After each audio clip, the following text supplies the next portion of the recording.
नमस्कार, स्वदेश न्यूज देख रहे हैं आप। मैं हूं आपके साथ राखी और बात करेंगे वैक्सीन से ब्लूटिक तक बवाल ही बवाल। भारत की राजनीति में ट्विटर की भूमिका काफी अहम है। सिर्फ एक ट्वीट से लोगों की धार्मिक भावनाओं से लेकर राजनीतिक भावनाओं तक आहत हो जाती हैं। हाल ही में ट्विटर और केंद्र सरकार इन दिनों उनमें विवाद बना हुआ है। पहले आईटी के नए नियमों को लेकर ट्विटर और सरकार के बीच विवाद हुआ और उसके बाद उपराष्ट्रपति समेत कई आरएसएस के नेताओं के अकाउंट से ब्लूटिक हटाने को लेकर केंद्र ने ट्विटर से आपत्ति जताई। अब इन विवादों को लेकर कांग्रेस नेता राहुल गांधी ने सरकार पर तंज कसते हुए निशाना साधा है। राहुल गांधी ने ट्वीट किया कि ब्लूटिक के लिए मोदी सरकार लड़ रही है, कोविड टीका चाहिए तो आत्मनिर्भर बनो। अपने इस ट्वीट के साथ उन्होंने हैशटैग में लिखा प्राथमिकता और यह बताने की कोशिश की है कि कहीं ना कहीं सरकार की प्राथमिकता क्या है। ये आप सब देखिए ब्लूटिक से बवाल जो हो रहा है, सियासत भी गरमाई है। राहुल गांधी ने सरकार पर तंज कसा है। वैक्सीन के बाद ब्लूटिक को मुद्दा बना रहा है विपक्ष और ट्वीट कर प्राथमिकता बताने की एक कोशिश की गई है। क्या इस पूरे मामले में है? और सबसे बड़ी बात यह भी होती है कि क्या जिस तरीके से यह कहा जा रहा है और बताया जा रहा है, सरकार को घेरने की जो कोशिश है, क्योंकि ट्विटर अपनी तरफ से बहुत सारे क्लेरिफिकेशन दे चुका है कि मकसद ऐसा नहीं था। वो बहुत समय तक जो एक्टिव नहीं होता है उसको हम हटाते हैं, बाद में वेरीफाई करते हैं। लेकिन देखिए, एक बात इन सबके बीच में ये भी थी कि काफी जो बड़े दिग्गज हैं, जो एक अच्छे पद पर हैं, यदि वो एक्टिव इनएक्टिव कुछ भी हैं, उसको आप कैसे अचानक से बिना बात करे कुछ भी आप कर देंगे। तो इन चीजों को लेके देखिए, विवाद तो होना था, बात होनी थी। सरकार की ट्विटर की बात भी हुई है और इसके पहले आपको बता दें कि आईटी के नए नियमों को लेकर भी विवाद हो चुका था और उसके बाद ये कहानी और आ गई और विपक्ष को बैठे बिठाए एक मुद्दा और सवाल खड़े करने के लिए मिल गया है। तो ब्लूटिक बवाल से गरमाई सियासत, राहुल गांधी का सरकार पर तंज। वैक्सीन के बाद ब्लूटिक को बनाया है मुद्दा और ट्वीट करके प्राथमिकता बताने की कोशिश की है। ये जो प्राथमिकता है उन्होंने हैशटैग करके लिखा है और ये बताने की कोशिश की है कि देखिए सरकार की प्राथमिकता इस वक्त क्या है। इस चर्चा को हम आगे बढ़ाएंगे। हमारे साथ कई मेहमान जुड़े हुए हैं। सबसे पहले आपका परिचय करा देते हैं। भारतीय जनता पार्टी का पक्ष रखने के लिए चेतन सिंह जी हमारे साथ जुड़ेंगे। चेतन जी, बहुत स्वागत चर्चा में जुड़ने के लिए। कांग्रेस का पक्ष रखने के लिए अब से कुछ देर में ब्रजेश पांडे जी हमारे साथ जुड़ेंगे और वरिष्ठ पत्रकार रमेश शर्मा जी हमारे साथ जुड़ गए हैं। रमेश जी, बहुत स्वागत चर्चा में शामिल होने के लिए। क्या लगता है, ये वैक्सीन से ब्लूटिक तक जो बवाल ही बवाल हो रहा है, ये वैक्सीन से ब्लूटिक तक इसलिए कह रहे हैं क्योंकि विपक्ष ने पहले वैक्सीन को लेकर बहुत सारी बातें कही थी, उसके बाद अब ये ब्लूटिक को एक बहुत बड़ा मुद्दा बनाकर चल रहे हैं और सरकार के लिए उन्होंने, राहुल गांधी ने ट्वीट भी किया है। देखिए, मोटे तौर पर मुझे लग रहा है कि विपक्ष तो वैक्सीन और टूल किट ही नहीं, इस वक्त अगर बाई द वे सरकार को खांसी आ जाए और वो छींक आ जाए तो वो उसको भी मुद्दा बनाता है। आप कल्पना कर सकते हैं, ये वही विपक्ष है कि इसने पुलवामा को और सर्जिकल स्ट्राइक जैसी चीजों को भी मुद्दे बनाए थे और वैक्सीन पर बहुत कितने विपक्ष के लोग थे जिन्होंने उसकी विश्वसनीयता पर सवाल उठाए थे और ये कहा था कि इसका आप सत्यापन करिए। तो विपक्ष तो हर छोटी छोटी बात का मुद्दा उठाता है। वो तो एक अलग बात है, मुझे विपक्ष पर कोई टिप्पणी नहीं करना, वो उनका राजनीतिक काम है, वो करते रहें।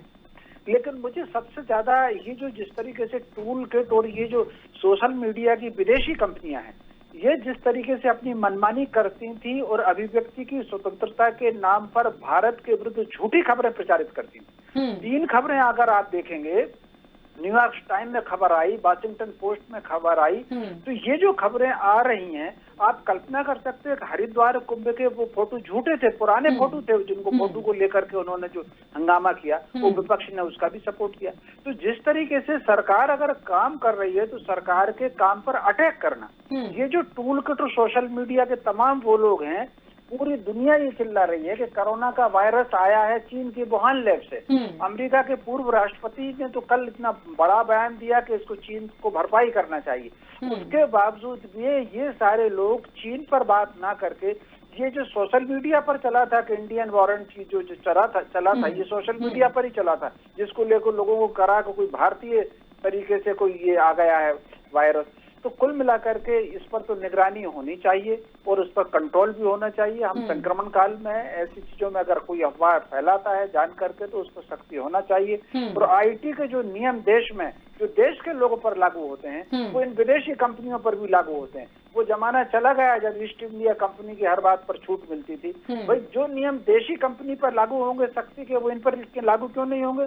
इन लागू होना ही चाहिए। बिल्कुल ठीक बात है। चलिए, दो और मेहमान इस चर्चा में हमारे साथ जुड़ गए हैं। चेतन सिंह जी भारतीय जनता पार्टी का पक्ष रखने के लिए और ब्रजेश पांडे जी कांग्रेस का पक्ष रखने के लिए। आप दोनों का बहुत स्वागत चर्चा में जुड़ने के लिए। अगला सवाल ब्रजेश पांडे जी मैं आपसे ही करना चाहूंगी।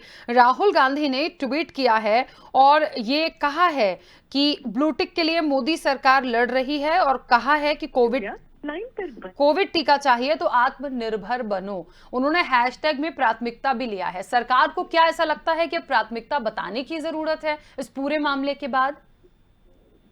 देखिए राखी जी, पिछले कुछ दिनों से मैं देख रहा हूँ, आप भी देख रही हैं कि सारा का सारा लुब्बेलुआब जो आ रहा है वो कोरोना से लड़ने की जगह, ब्लैक फंगस से लड़ने की जगह, येलो फंगस से लड़ने की जगह सरकार किस बात को लेकर लड़ रही है कि सोशल मीडिया में अपनी लड़ाई लड़ रही है। जिस तरह से सोशल मीडिया के दम पर मोदी जी पहली बार 7 साल पहले देश के प्रधानमंत्री होने से प्रधान कुर्सी में बैठे थे, मैं समझता हूँ कि उनके दिमाग में आज भी वही चीज छाया हुआ है। उनको ये समझ में नहीं आ रहा कि लाखों लोग, लाखों परिवार तबाह हो गया कोरोना की वजह से, बच्चे बिछड़ गए, माँ बाप बिछड़ गए, सब कुछ खत्म हो गया। आज भी आपको दिख रहा है कि हमको ब्लू टिक मिले तो उसमें ट्विटर में हमको ग्रीन टिक भी, क्या तमाशा मचा रखा है। आप बताइए, ट्विटर जैसी सेवी संस्था ने साफ तौर से सरकार से कहा कि Bharatiya Janata party manipulated politics करती है। सरकार को बहुत बुरा लगा। अरे कोई व्यक्ति विपक्ष की बात कर दिया तो आपको बुरा लगा। संस्थान तो आपके ही है, सबकी हेड ऑफिस गाजियाबाद, दिल्ली या नोएडा में है। हमारे भी साथ इंजीनियरिंग के कुछ बच्चे वहाँ पे काम करते हैं, हम जानते हैं उन लोगों को। जो लोग भी इस सेक्टर में काम कर रहे हैं वो किसी पूर्वाग्रह से ग्रसित नहीं होते, वो किसी पार्टी के नहीं होते। जैसे आज मध्य प्रदेश में सरकार है राखी जी, तो जो लोग कांग्रेस के रिजन में सरकारी मुलाजिम थे वो आज बीजेपी के रिजन में सरकार मुलाजिम है। जिससे तनख्वाह पाएंगे वो उसके हो जाएंगे।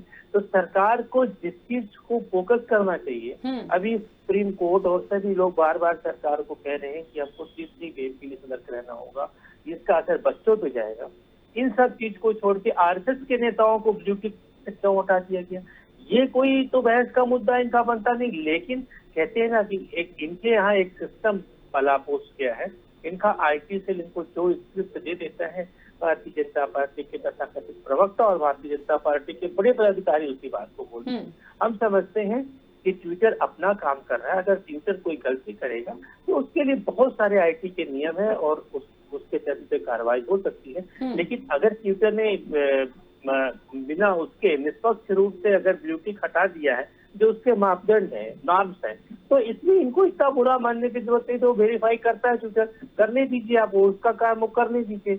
आपने तो ट्विटर को लेकर के सरकार ने इनको अल्टीमेटम दिया था, वो अल्टीमेटम खत्म हो गया। नहीं ब्रजेश जी, लेकिन जितना देखिए मैं समझ पाई हूं इन बातों को, यदि कोई वेरीफाइड है उसका आप यदि ब्लू टिक हटाते हैं, दैट मीन्स कि अनवेरीफाइड। अब यदि हम एम वेंकैया नायडू की बात करें या मोहन भागवत की बात करें, उनकी प्रोफाइल पर यदि ब्लू टिक नहीं है और वो अनवेरीफाइड दिखा रहे हैं तो ये निश्चित तौर पर उनके ऊपर बहुत बड़ा सवालिया निशान है। इसलिए मुझे लगता है कि केंद्र सरकार को बोलना पड़ा। देखिए राखी जी, आप बड़ी विद्वान लिंकर है, मेरी बात समझिएगा गहराई से। उसके उन्होंने दो तीन कॉज दिए हैं। एक वो जो ट्विटर पे लगातार सक्रिय नहीं है, एक्टिव नहीं है, ट्विटर उसको वेरीफाई कर रहा है। एक वो जिसने अपने प्रोफाइल में कुछ चेंज किया है, उसको कुछ नए पद मिले हैं, वो अपने प्रोफाइल चेंज किया, ट्विटर उसको वेरीफाई, उसकी ड्यूटी बनती है ट्विटर की, वो उसकी कॉज में है। तीसरा उसको वेरीफाई कर रहा है जिसने ट्विटर तो बना लिया है, लेकिन उसने 2-4 अपने फॉलोवर्स भी बना लिया, लेकिन उसके बाद उसकी कहीं किसी तरह की कोई न पोस्ट ट्विटर में दिखती है न कहीं कोई, तो ऐसी तरह छटनी कर रहा है। तो इसमें करने दीजिए ना, उसके बाद अगर वो ब्लू टिक देने देगा तब आप बात करिए। उसके पहले आप डंडा कर रहे हैं, ऐसे में निष्पक्षता कहाँ रह जाएगी? आप ना तो संविधान की 19 वन का पालन कर रहे हैं, ना 56 का। अरे कुछ कर ही नहीं रही सरकार, सरकार सिर्फ झंडे की डंडा कर रही है। काम तो करने दीजिए उसको, उसके बाद देखने दीजिए उसको, हफ्ते भर का समय दीजिए ना। खट से आप नोटिस भेज दोगे, खट से उसको आप कोर्ट में खड़ा कर दोगे। थोड़ा उसको काम करने दीजिए निष्पक्ष भाव से, निर्विकार भाव से, उसके बाद सरकार को एक्शन मोड। ठीक है, चलिए चेतन जी, क्या लगता है इस वैक्सीन से ब्लू टिक तक ये जो बवाल ही बवाल हम देख रहे हैं, ये क्यों है? हकीकत में बवाल है या विपक्ष का दिया हुआ बवाल है? राखी जी, सबसे पहले आपने वैक्सीन और हमारे मित्र ब्रजेश भाई ने भी वैक्सीन का नाम लिया, तो मैं तो पहले इनसे ही पूछ लेता हूँ कि 400 रुपए की वैक्सीन 250 रुपए में बेचने का पंजाब सरकार का जो ऑर्डर था वो भारतीय जनता पार्टी ने जारी कराया था क्या? कल ही आपके नेता जीतू पटवारी जी, जिनको आप जानते भी होंगे, आपकी सरकार के विधायक हैं, पता नहीं राष्ट्रीय टीम में भी हैं शायद वो, उन्होंने इंदौर में कहा कि इंदौर को 1 करोड़ वैक्सीन के डोज रोज मिलना चाहिए। राखी जी, जरा पूछेंगे आपके इंदौर की पॉपुलेशन कितनी है? तो इस तरह से मंद बुद्धि टाइप की बातें करना, क्या देश की राजनीति को दशा और दिशा हम यही दिखाना चाहते हैं? देश की समस्याओं पर बात करो, ज्वलंत मुद्दों पर बात करो। विपक्ष का काम है सकारात्मक रूप से सरकार की आलोचना करना, कहीं कोई कमियां हैं तो निश्चित रूप से दिखाइए। अभी मैं ब्रजेश जी को सुन रहा था, मेरे अच्छे दोस्त हैं, अच्छी बातें हैं, कह रहे थे कि थोड़ा आप उनको वेरीफाई करने दो, थोड़ा इंतजार करना चाहिए। ये बदल चुका है देश भाई। ब्रजेश जी, आप इसको समझिए, ये वो हिंदुस्तान नहीं है कि विदेशी कंपनियों के उंगलियों के इशारे पर चलेगा, हम उनका इंतजार करेंगे। अगर मोहन भागवत जी का, देश के राष्ट्रपति का, उपराष्ट्रपति का ट्विटर अकाउंट अगर आपको अनलिमिटेड या 6 महीने से चला हुआ नहीं दिख रहा है तो उसमें हमारा कसूर नहीं है। और ये बात जरूर है कि अगर इस प्रकार के कृत्य और इस प्रकार के आचरण के साथ अगर इस हिंदुस्तान में कोई भी कंपनी काम करेगी तो हम खुद उसका बाइकाट कर देंगे। ये कंपनियों के आगे हम इतने नतमस्तक नहीं है, ये कंपनियां हमको नहीं बना सकती हैं। अभी आपने कहा कि सोशल मीडिया ने ही 7 साल पहले इस देश में माननीय मोदी जी की सरकार को स्थापित किया था। मैं आपके इस कथन का घोर विरोध करता हूं। इस देश की डेमोक्रेसी में भारत की जनता ने ही हमको ला करके बिठाया था, जिनकी ताकत के दम पर माननीय मोदी जी दूसरी बार इस देश के प्रधानमंत्री बने। हम इसके अलावा किसी भी ताकत को स्वीकार करने को तैयार नहीं है, न तब थे, न अब है, न भविष्य में रहेंगे। जो भी जनादेश है, चाहे वो पक्ष का हो चाहे विपक्ष का हो, इस देश की जनता का दिया हुआ जनादेश। अब मैं आता हूँ ट्विटर पर। जब 25 फरवरी को सूचना प्रौद्योगिकी विभाग नियम 2021 बनाए गए और उन्होंने बहुत साफ कहा कि 90 दिन इस नियम को लागू करने के लिए हम आपको देते हैं, अर्थात 25 मई आपकी तारीख निर्धारित कर दी। अब उसके बाद उन नियमों में सरकार ने कहा क्या था कि आप नोडल अधिकारी बनाइए, नोडल अधिकारी, नोडल अनुबंध करिए, शिकायत अधिकारी। हमारे यहाँ भी अगर कोई नहीं था, सूचना अधिकारी बनाते कि नहीं बनाते हैं? अब आप कह रहे हो कि नहीं, ये सब हम नहीं बनाएंगे। अगर हिंदुस्तान में काम करना है तो भारत सरकार के नाम आपको मानने पड़ेंगे। अगर आप हिंदुस्तान के नियम नहीं मानोगे तो आगामी 48 से 72 घंटे आपकी कंपनी के डिब्बा बंद करने के लिए एक आदेश की कॉपी भी जारी हो जाएगी। ये भारत सरकार है, ये आपके यहाँ घुटने टेक करके काम करने वाले नहीं है। हमारे से पहले फेसबुक को लेकर के ऑस्ट्रेलिया की सरकार ने भी इसी प्रकार का स्टैंड लिया। लेकिन मुझे एक घोर आपत्ति है कि देश के वे तमाम तथाकथित नेता जो विदेशी कंपनियों का पक्ष लेकर के बात करते हैं और अपने कार्यकर्ताओं को, अपने कैडर को इसको वेरीफाई करने के लिए दांव पर लगाते हैं। आप अपने बारे में कभी आकलन करते हैं कि किस तरह से आप अलगाववादी ताकतों के एक नेता की तरह आपके विचार हैं, आप बात करते हैं? कांग्रेस पार्टी में अनेक वरिष्ठ नेता हैं, उनके विचार क्यों नहीं आते? उनकी बातों को लेकर के किसी प्लेटफॉर्म पर हम लोग क्यों नहीं आते? क्या किसी बयान से उथल पुथल मचाना, किसी प्रकार की बात करना?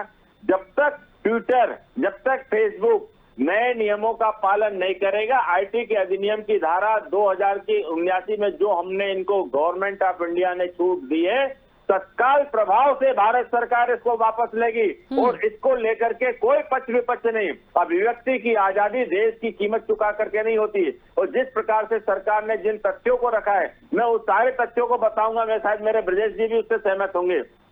अश्लीलता, नग्नता, बच्चों का शोषण, आतंक को बढ़ावा, नफरत, फर्जी हिंसा, फर्जी दंगे, अश्लील बातें, ये क्या सरकार रोक रही तो क्या कोई गुनाह कर रही है?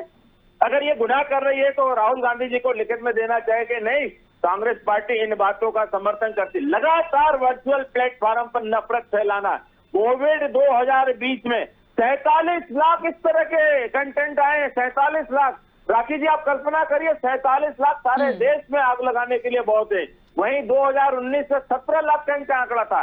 सरकार ने इनको तब भी वार्निंग दी, लेकिन जब पानी हद से ज्यादा गुजर जाए, क्या हम नाक के ऊपर आने का इंतजार करें? क्या हम डूब जाएं तब हम किसी से बात करने का इंतजार करें? मुझे लगता है कि देश के लिए जो चीजें आवश्यक हैं, जो चीजें इस देश की एकता और अखंडता के लिए आवश्यक हैं, पक्ष हो या विपक्ष हो, इन सबको कंधे से कंधे मिला करके काम करना चाहिए। अगर देश है, लोग सुरक्षित हैं, तब तो आप राजनीति करोगे, तब तो आप देश को बनाने बिगाड़ने की बात करोगे। आप कैसे बात करोगे? नहीं तो ठीक है, चलिए चेतन जी, लोगों को जस्टिफाई करोगे। ठीक है, वापस आती हूँ। ब्रजेश जी, आप कुछ कहना चाह रहे थे, अपनी बात रखिएगा। एक छोटा सा सवाल मेरा रमेश जी से। रमेश जी, क्या लगता है, ये वाकई में बहुत बड़ा विवाद था या इसको बहुत बड़ा विवाद बनाया जा रहा है? बड़ा विवाद बनाया जा रहा है, ये बहुत छोटा सा विवाद बात थी। उन कंपनियों को भारत सरकार ने कहा कि नियमों को आप लागू करिए, तो उन नियमों को उनको लागू कर लेना चाहिए और उन नियमों के तहत फिर सारी की सारी कार्रवाई करना चाहिए। वो नियम लागू करने में तो हीला हवाला कर रहे हैं, कहीं कोर्ट जा रहे हैं। कुल मिलाकर के भारत सरकार के जो कानून भारत की कंपनियों पर लागू होते हैं, वो सारे कानून उन कंपनियों पर भी लागू होने माना चला गया कि जब यहाँ कोई अंग्रेजों की सरकार से किसी को थी तो वो कहते थे तो साहब लंदन जाइए अपील करने के लिए, और फिर यहाँ से कितने लोग लंदन दौड़ते हुए चले जाते थे। तो ये स्थिति अब नहीं बनेगी, यहीं पर उनको केंद्र बनाना पड़ेगा और भारत सरकार के नियम लागू करना ही चाहिए। ठीक है ब्रजेश जी, अब आप अपनी बात रखिएगा, कुछ कहना चाह रहे थे। राखी जी, सबसे पहले तो मैं अपने मित्र से ये कहना चाह रहा हूँ कि सबसे बड़ा जो पेट में दर्द हुआ वो इस बात को लेकर के हुआ कि कांग्रेस के नेता और देश के राष्ट्रपति प्रणब मुखर्जी साहब का, अहमद पटेल साहब जैसे दिवंगतों के अकाउंट अभी जो है वो चल रहे हैं, उनमें ब्लू टिक चल रहा है। इस चीज को लेकर के इन्होंने अपने पत्र में बकायदा जिक्र किया। मैं समझता हूं कि पहले भारतीय जनता पार्टी के बड़े नेताओं को संपर्क करना चाहिए था और खासतौर पर संबित पात्रा जी को, जिसको इस जिम्मेदारी दी गई थी, एक बार पढ़ तो लेते कि राष्ट्रपति जी की, पूर्व राष्ट्रपति जी की जो ट्विटर अकाउंट है वो अभी कौन चला रहा है, उनकी बेटियां चला रही है, वो भी नेता है, बड़ी नेता है, तो वो चला रही है, उनका पूरा ग्रुप चला रहा है, तो निश्चित रूप से वो एक्टिव दिखेगा। अब अगर मोहन भागवत जी को ट्विटर ने वेरीफाई करने के लिए ब्लू टिक थोड़ी देर के लिए हटाया, बाद में उसको रिस्टोर भी कर दिया, तो इसको लेकर के इतना विवाद करना, और अभी जो प्रायोरिटी है, अभी देश के अंदर कोरोना पूरी तरह से खत्म नहीं हुआ, इसको देखना चाहिए था। दूसरी बात, आप मुझको एक बात बताइए कि आरएसएस की अखिल भारतीय कांग्रेस कार्यकारिणी सदस्य सुरेश जोशी, इनमें इनके अकाउंट को ट्विटर ने अगर उनको नहीं दिया तो इसमें अपराध नहीं किया। उनके मैं खुद चेक कर रहा था, मैं भी ट्विटर में सक्रिय रहता हूँ, वो एक्टिव नहीं रहते हैं ट्विटर में। तो अगर कोई व्यक्ति एक्टिव नहीं रहेगा, अगर कोई एम्प्लॉई अखबार के दफ्तर में काम करता है या मीडिया के दफ्तर में काम करता है, एक्टिव नहीं रहेगा, वो दिखेगा नहीं, तो उसको तनख्वाह कहाँ से उसका एडिटर देगा भाई। तो ट्विटर ने अगर एक प्रक्रिया किया तो इसको लेकर के इनको इतना सिर्फ डबल नहीं करना चाहिए था, क्योंकि देखिए ऐसा है कि ये जो वेरिफिकेशन पॉलिसी का एक्ट कहता है उसको ट्विटर ने अनवेरीफाई किया है। इनको उनके ब्लू बैज हटाए हैं जो लोग ट्विटर में पूरी तरह से इनएक्टिव हैं। अब उसमें इरफान खान को भी हटाया है, तो ये तो समझने की बात थी। तीसरी महत्वपूर्ण बात यह है कि जो लोग, मैंने मेमोरियल अकाउंट के कुछ उदाहरण मैं आपको बताना चाह रहा हूँ। टीवी एंकर रोहित सरदाना, इनका सोशल अकाउंट उनका परिवार संभाल रहा है। अब इनको बारीकी समझना चाहिए, उनकी वाइफ जो है प्रमिला, वो अपने पति की विरासत संभाल ली है, वो भी ऑलरेडी जर्नलिस्ट थी, तो उन्होंने, प्रमिला भाभी ने, वो उनका संभाल ली है, वो देख रही है। अब इनने कहा कि आप रोहित सरदाना के क्यों चला रहे हो भाई? अरे रोहित सरदाना की वाइफ ने संभाल लिया है, लगातार एक्टिव है। दूसरी बात, सुषमा स्वराज जी का ट्विटर हैंडल उनकी बेटी। अच्छा ब्रजेश जी, एक छोटा सा सवाल लूंगी मैं आपसे। यदि हो सकता है मेरा सवाल थोड़ा अजीब भी लगे, लेकिन क्योंकि ये इतना विवाद इन चीजों को ले हुआ है और आरोप प्रत्यारोप भी लग रहे हैं, विपक्ष भी सवाल उठा रहा है, यदि ये सेम बात आप इसको एक तरफ लेके देखिए, राहुल गांधी के ट्विटर अकाउंट के लिए हुई होती या उनके साथ हुई होती, क्या कांग्रेस स्टैंड नहीं लेती? देखिए, आपको मैं बड़ी नम्रता से कह रहा हूँ राखी जी, राहुल गांधी जी ट्विटर में लगातार एक्टिव रहते हैं। भाजपा तो यहाँ तक कहती है कि ट्विटर की राजनीति करते हैं। ये सारा का मामला ये है, कुल मिला के एक लाइन में आप समझिए इसको कि ट्विटर में एक्टिव कौन है और ट्विटर में एक्टिव कौन नहीं है। तो जो एक्टिव है उसको ब्लू टिक मिला हुआ है। इसके लिए जो ट्विटर सरकारी कंपनियां हैं, जो ब्रांड है, जो नॉन प्रॉफिट ऑर्गेनाइजेशन है, समाचार संगठन है, जर्नलिस्ट है, मनोरंजन, स्पोर्ट, सबको तो उसने जोड़ रखा है।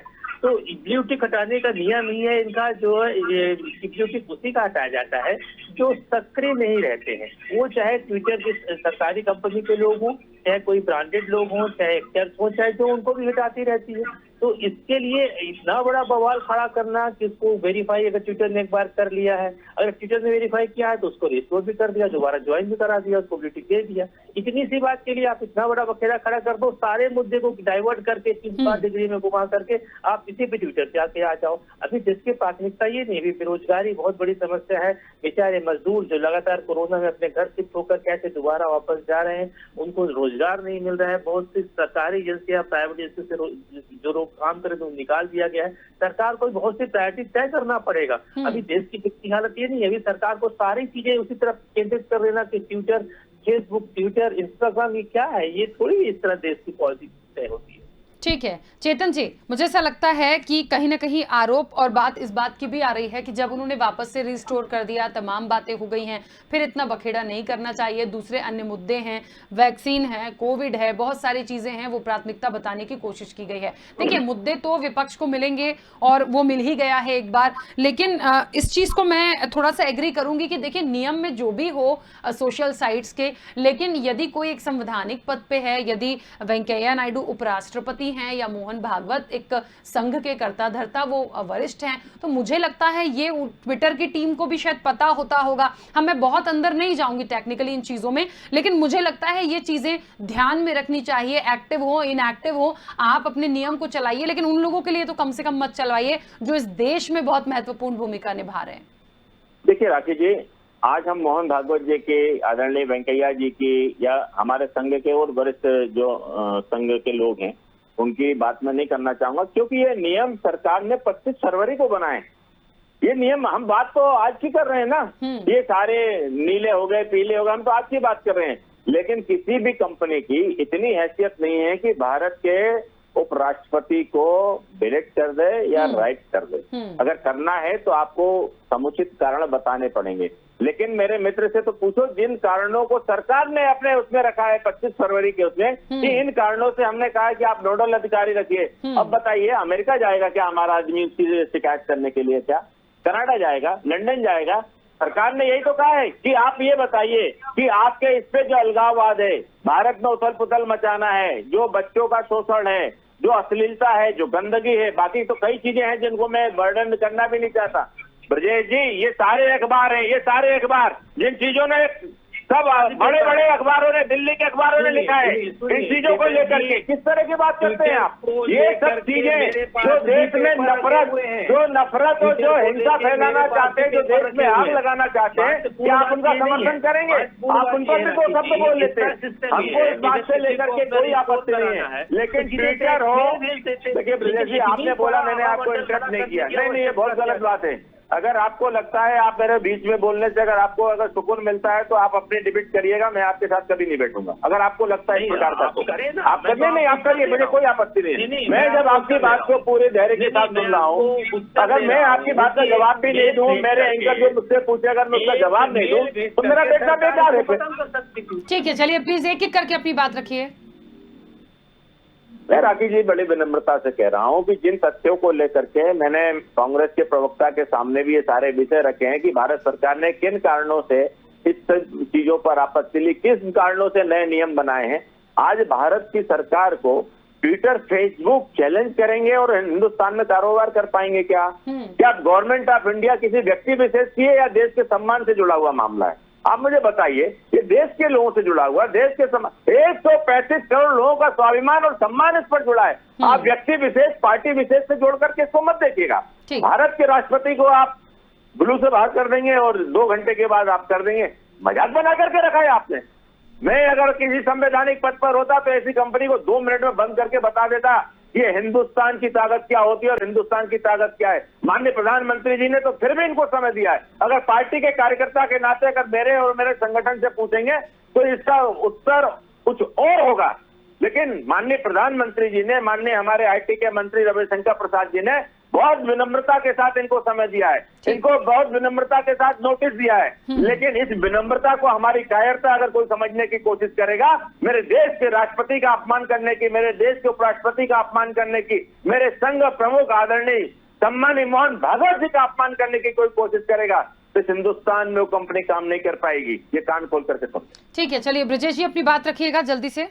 बस मैं इनसे इतना कहना चाह रहा हूँ, जरा देखिए तो कितनी भर्रेशाही है इनकी पार्टी में, कितनी ताही डिक्टेटरशिप है। अरे आप एक सिर्फ मेल भेज करके इसको सॉर्ट आउट कर सकते थे। इतना बड़ा बड़ा बवंडर खड़ा करने की जगह अभी जो देश के सामने बेसिक मुद्दे, जो राहुल जी ने कहा है, हमारा देश इतना बड़ा संप्रभु देश है, उसके सामने जो बेसिक बुनियादी मुद्दे कोरोना से लड़ने की, उस पर ये इस बात से भी सहमत होंगे, उस पर सरकार को फोकस होना चाहिए। ये थोड़ी की गुड्डा गुड्डी का खेला, उसी में आप पूरी ताकत झोंक दो। एक मेल भेजो कि आपने ऐसा नहीं किया है, आप इसको ठीक करो। अगले दिन ठीक हो जाएगा। इतना बड़ा आडंबर मत रखिए ना, अभी बहुत सारे मुद्दे हैं, कश्मीर से कन्याकुमारी तक, इन मुद्दों को सरकार को सोल्यूशन सॉल्व करना पड़ेगा। और कोरोना के थर्ड लहर और ब्लैक फंगस इस तरह केसेस मिल रहे हैं, सरकार को सोचना पड़ेगा। सरकार सुप्रीम कोर्ट लगातार कह रही है सितंबर अक्टूबर में बच्चों पर इसका घातक प्रभाव पड़ेगा हार्ट अटैक का, सरकार को इस पर विचार करना चाहिए, उस पर पूरी ताकत लगानी चाहिए। बस स्पष्ट चलिए, क्योंकि समय की सीमा है, बहुत जल्दी से रमेश जी एक छोटा सा सवाल है, जो बार बार ये बात कही जा रही है, कांग्रेस ने जिस तरीके से